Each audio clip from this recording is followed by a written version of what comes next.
आप देख रहे हैं हॉरर स्टोरी विद प्रणव के साथ। रात के समय गांव से दूर एक पुराना गढ़ था जिसे लोग भूतिया गढ़ कहते थे।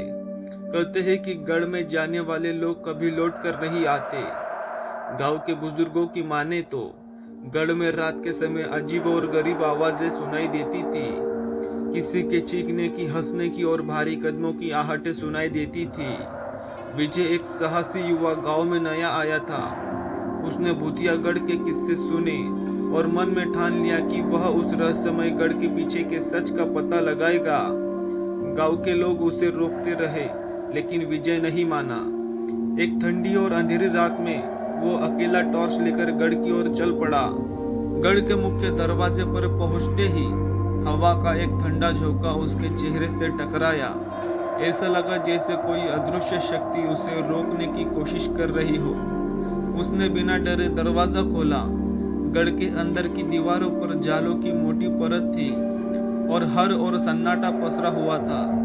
विजय ने धीरे धीरे चलते हुए टॉर्च की रोशनी इधर उधर घुमाई। तभी अचानक उसे एक हल्की सी खटखटाहट सुनाई दी।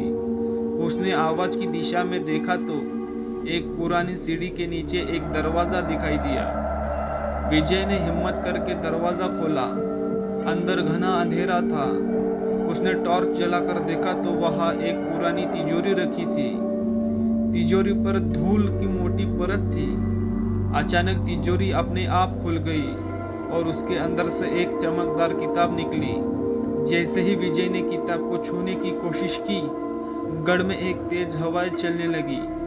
हवा के साथ ही एक डरावनी आवाज आई, कौन है जो मेरे रहस्य को खोलने की कोशिश कर रहा है? विजय के चेहरे पर पसीना आ गया। उसने किताब को उठा लिया और तेजी से गढ़ के बाहर भागने लगा, लेकिन दरवाजा अपने आप बंद हो गया और गढ़ के अंदर एक कड़कड़ाती बिजली चमकी। किताब को पकड़ते ही उसे महसूस हुआ कि गढ़ की हर दीवार उस पर नजरें गड़ाई हुई थी। अचानक उसके सामने एक परछाई उभर आई।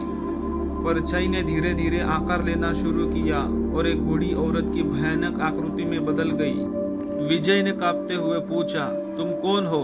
औरत ने भयानक हंसी के साथ कहा, मैं इस गढ़ की आत्मा हूँ, जिसने इस गढ़ के रहस्यों को जानने की कोशिश की है। उसने अपनी जान गंवाई है। विजय ने हिम्मत जुटाकर किताब को खोल दिया।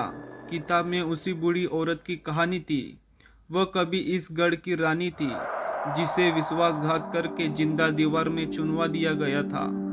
अब वह आत्मा उस रहस्य को सबके सामने लाने वालों से बदला लेती थी। जैसे ही विजय ने अंतिम पन्ना पलटा, गढ़ की दीवारें हिलने लगी।